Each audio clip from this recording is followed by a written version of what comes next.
afternoon. Today we are marking President Donald Trump's 500th day in office and his unprecedented success on behalf of all Americans at home and abroad. Since taking office, the president has strengthened American leadership, security, prosperity, and accountability. And as we saw from Friday's jobs report, our economy is stronger, Americans are optimistic, and business is booming. When the president predicted 3% economic growth, a number of economists didn't take him seriously, including President Obama's director of the National Economic Council and Moody's chief economist. But the economy has now grown by 2.8% during the first 4 full quarters of this administration, and we believe we are well on our way to reaching the level of growth the president has predicted. The American people do not believe this strong economy is fantasy or unrealistic. Just as he promised, President Trump believes in the American people and is putting them first in every decision. On North Korea, we are actively preparing for the June 12th summit between the president and the North Korean leader. The advance team in Singapore is finalizing logistical preparations and will remain in place until the summit begins. In the DMZ, the U.S. ambassador's delegation continues diplomatic negotiations with the North Korean delegation. Discussions have been very positive and significant progress has been made. Lastly, and most importantly, and speaking of great accomplishments, today is my husband's birthday, so happy birthday, Brian, and for putting up with me for all of this time. And with that, I will take your questions. Jonathan. Sir, just a short time ago, the president said that I have an absolute right to pardon myself. Why does he think that, and does he also agree with Rudy Giuliani, his lawyer, that a pardon for himself would be unthinkable and would lead to immediate impeachment? Thankfully, the president hasn't done anything wrong and wouldn't have any need for a pardon. But does he absolutely rule out doing that? I mean, does he rule out ever issuing a pardon for himself? Once again, thankfully, the president hasn't done anything wrong and therefore wouldn't need one. Steve? How does the president respond to this criticism from Republicans about his tariffs against the EU, Canada, and Mexico? How do you reassure these senators, the various people who are complaining about this? Imposing the 232 tariffs protect the steel and aluminum industries because they're very critical to our national security. And for months, the United States has had discussions with Canada, Mexico, and the EU to find an alternative. Without an alternative solution, tariffs are the only measures appropriate to safeguard the country. We have strong relations with Mexico, Canada, and the EU, and will continue, and those will continue even though the tariffs are there. Again. Sir, what was the contents of Kim Jong-un's letter to the president that you received last week? And what did the president take away from that? Is he more encouraged based on receiving that letter? I'm not going to get into the specifics of the letter, but as the president said, they were interesting, and we feel like things are continuing to move forward, and good progress has been made, and we're continuing to prepare for the president's summit. I can tell you the president has been receiving daily briefings on North Korea from his national security team, and I can also tell you the schedule for tentatively for that first meeting will be on June 12th at 9 a.m. Singapore time and take place June 11th, 9 p.m. East Coast time. There's a separate report that Vladimir Putin has reached out to Kim Jong-un and wants to meet with him. Is that a meeting that the president think would be constructive to this process? Does the president support Vladimir Putin meeting with Kim Jong-un as well? Our focus is on the president's meeting with Kim Jong-un, and the president will make his views known directly to him when we're in Singapore, and our focus will continue to be on denuclearization. Mara? Sarah, why the president tweeted that the special counsel law was totally unconstitutional. If that's the case, why is he allowing his own Justice Department to abide by it? Look, scholars have raised a number of questions about the legality of the special counsel process. The president's made his views about the special counsel very clear, and the president knows that the special counsel isn't needed because, once again, he hasn't done anything wrong. There was no obstruction, no collusion, and no wrongdoing. However, we continue to cooperate. He's never said the law itself was unconstitutional. How can he allow his own Justice Department to participate in something that's unconstitutional? Once again, I addressed this. The scholars have raised a number of questions on it, and the president's made his views clear. Francesca? Thank you, sir. I did want to follow up on that. And try and figure out what exactly the basis was for the president's claim that it is unconstitutional. But I wanted to ask you about something else as well. EPA Administrator Scott Pruitt has been accused of enlisting taxpayer-funded staffer to not only shop for apartments around Washington, D.C., but also to shop for a used mattress from the president's hotel just around the corner. And I wanted to know if any of that gives the president pause at this point or causes his confidence in Scott Pruitt to waver. Certainly looking into the matter. I couldn't comment on the specifics of the furniture used in his apartment. John? And certainly would not attempt to. John, go ahead. Dwell on that for a second and let it sink in. I prefer not to, but go ahead. You said that significant progress is being made in the diplomatic talks in the DMZ between U.S. and North Korean officials. The big question here is denuclearization. The president would like it to happen all at once. He said that before, but that it could also be a phased-in process. I know that the meeting has yet to take place, but certainly we're trying to iron out some details here. Does it look like it will be in all at once, or is the phase-in more likely? Look, I'm not going to go ahead and predict a meeting that hasn't even taken place yet, and I can't get into the ongoing diplomatic talks, but I can tell you that they've been positive, and we're looking forward to the meeting in Singapore. Stephen? No matter what you call it, is maximum pressure still the policy of the United States toward North Korea? Our policy hasn't changed, and as the president stated, we have sanctions on. They're very powerful, and we would not take those sanctions off unless North Korea denuclearized. Peter? So let me ask you if I can. Does the president believe that he is above the law? Certainly not. The president hasn't done anything wrong. The question isn't if he's done anything wrong. I guess the question is, does the president believe the framers envisioned a system where the president couldn't pardon himself, where the president could be above the law? Certainly the Constitution very clearly lays out the law, and once again, the president hasn't done anything wrong, and we feel very comfortable in that front. I know, but you just a moment ago said it's not that clear. So I guess simply put, does the president believe he is above the law? Certainly no one is above the law. Vivian, go ahead. If I can't follow, just because I Sorry, haven't no, been here a I'm while. going to keep going right I just here. want to ask you, this is an Sorry, important Peter, one, because we're it's gonna about, keep moving. Go I'll ahead. just keep asking if I can. Peter, The president, no, you can actually. well, Go actually, I'm ahead. going to, Sarah. I think this is important. I haven't I'm had a going to chance to ask this continue to question. move on. Sarah, Sarah, thanks. Right here. All right, thanks.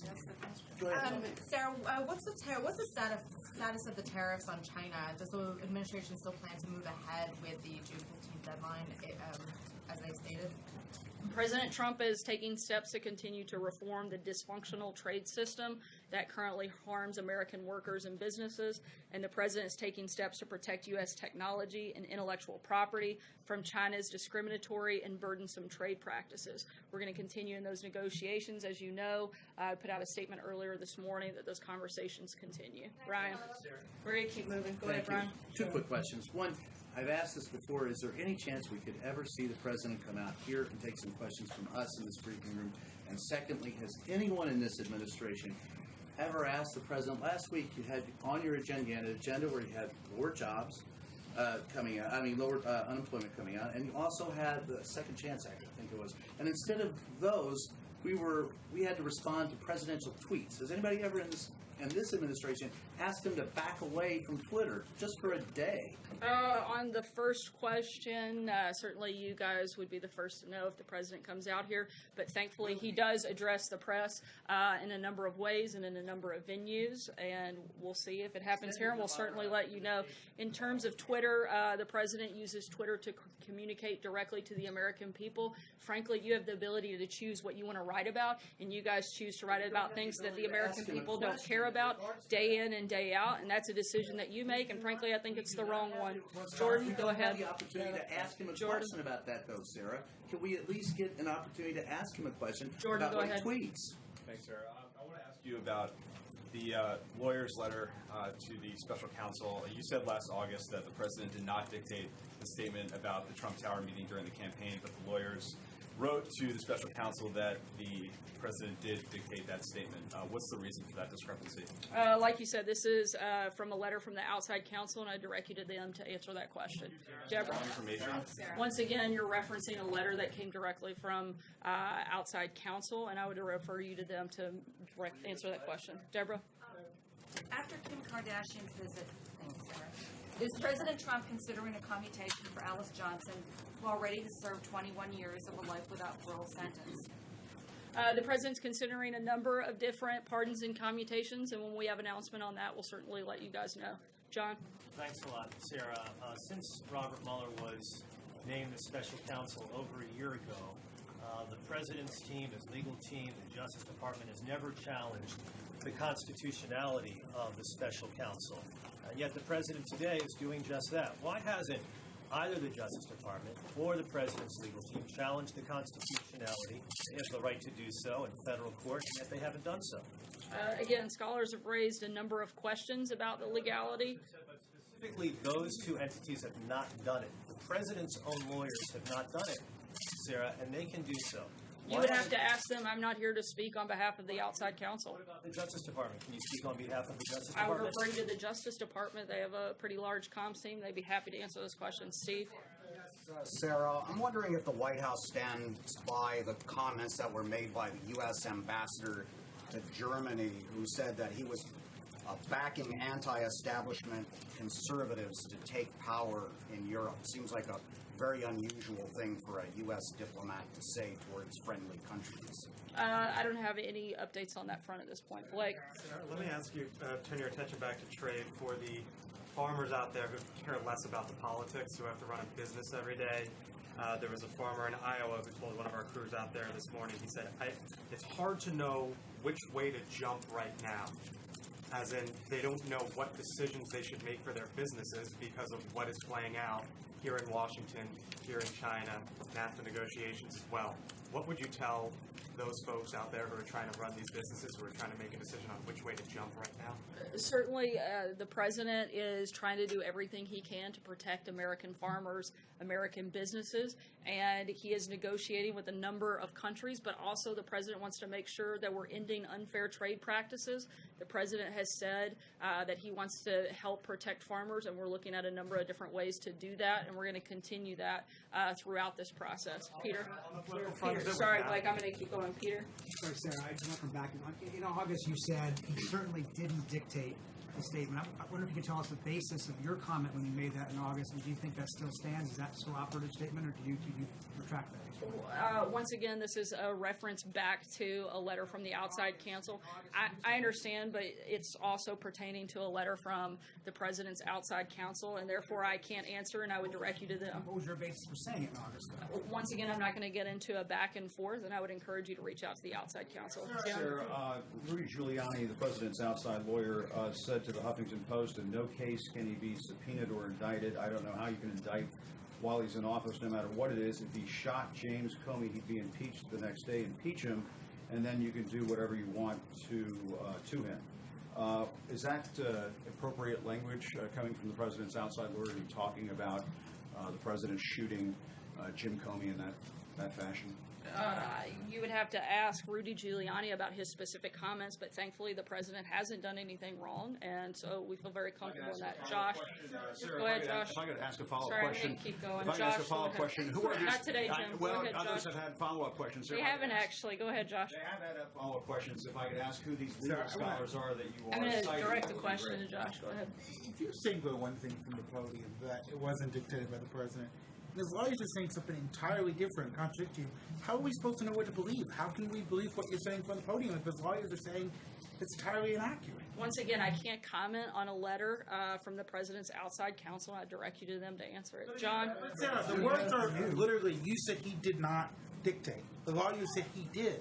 What is it? I'm not going to respond to a letter from the president's outside counsel. We've purposely walled off, and I would refer you to them for comment. John? Thank you, Sarah. A question about pardons. 11 days ago, the president issued the posthumous pardon for boxing great Jack Johnson. The leading proponents of this for more than a decade have been Congressman Pete King in the House and Senator John McCain in the Senate, both big boxing fans. Senator McCain tweeted his support for the pardon. Will the president use this opportunity to call Senator McCain and try and patch things up with him at this moment in his life? I'm not aware of a scheduled call, so I wouldn't want to get ahead of that. Sorry, Philip? Sarah, thank you. I just want to check something with you. What in the tariffs that were imposed against Canada reinforce the U.S. national security. I'm sorry, what was the last part of the question? You know, the tariffs that were imposed against Canada, aluminum and steel, what in that reinforce the U.S. national security? In what form the U.S. feels more secure now that Canada has been targeted by tariffs? The president feels strongly that the steel and aluminum industries are critical to our national security and our ability to protect ourselves. And that would be that reference point in the 232. Hallie? The special counsel didn't seem so unconstitutional when the president was calling on one to investigate his political opponent during the campaign. So is it only unconstitutional if the president doesn't like it? Once again, the president's made his views on this point clear. I don't have anything else to add. Jennifer? About the constitutionality of Question this, for you, Sarah. Sarah. Thank you. The president on Friday said that he's open to bilateral deals with Mexico and Canada. Is he still leaning towards bilateral deals as he heads up to Canada at the end of this week, or is he still thinking, or is he thinking that he'd like to save NAFTA and just renegotiate? As the president said, he's open to it, but we're in ongoing negotiations. Thanks, Sarah. Last week, Missouri Governor Creighton stepped down. Did President Trump or anyone at the White House ever reach out to encourage him to step down? I'm not aware of any conversations directly with the president or with anyone here at the White House. So why not, considering he's the leader of the party? Certainly, we were aware of the issue and felt that this was a decision to be made by the people of Missouri and a local issue. April? Sarah, you said the president hasn't done anything wrong and wouldn't need a pardon, but he said in his tweet that he has the absolute right to pardon himself. Does he assume that special counsel will find him guilty of something? No, because he hasn't done anything wrong. But he said in his tweet that he could pardon himself, so it seems to be an assumption that that Mueller will find him wrong for something. And if so, what would it be? It seems like it would be a completely wrong assumption. The president hasn't done anything wrong. I'm not sure how else I can answer that question. Two questions on the Justice Department and pardons. For example, the Office of Legal Counsel has said that the president can't actually pardon himself. This is the president requested a new opinion that may inform his tweet today. And also, there are some concerns about whether the president is still fielding those traditional pardon recommendations from the Justice Department. Some people are concerned that instead of relying on the Justice Department, he's relying on sort of rich and famous people to recommend pardons. The president looks at each case individually to see if something wrong has been done or whether mercy should be given. That's what he's done, and that's what he'll continue to do in the future. He has the authority to make that decision and has. Has he asked for a new OLC opinion? I'm sorry? Has he asked for a new OLC opinion on the pardon power? I'm not aware of an ask or a recommendation, but certainly would reiterate the fact that the president hasn't done anything wrong. Thank you.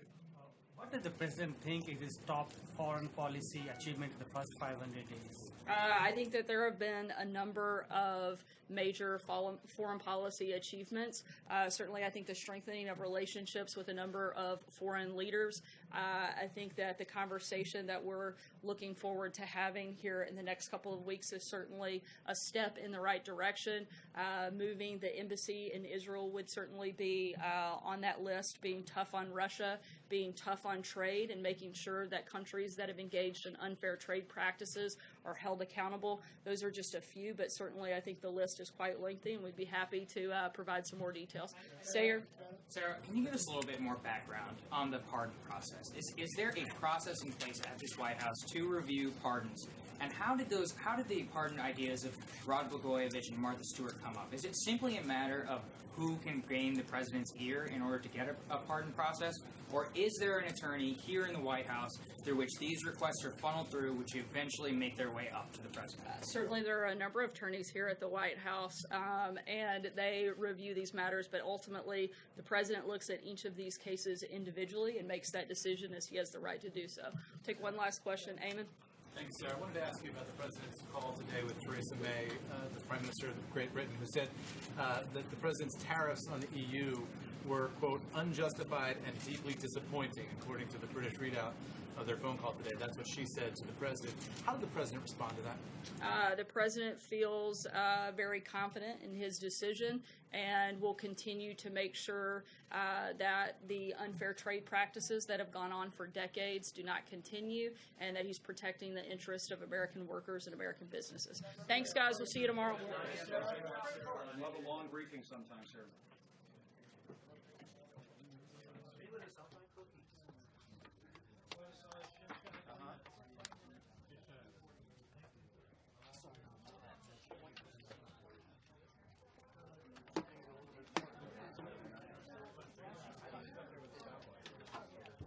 Yeah, I got you. That's pretty much something that she feels. They must.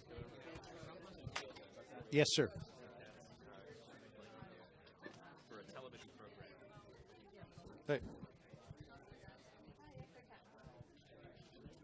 Yeah, okay. No problem.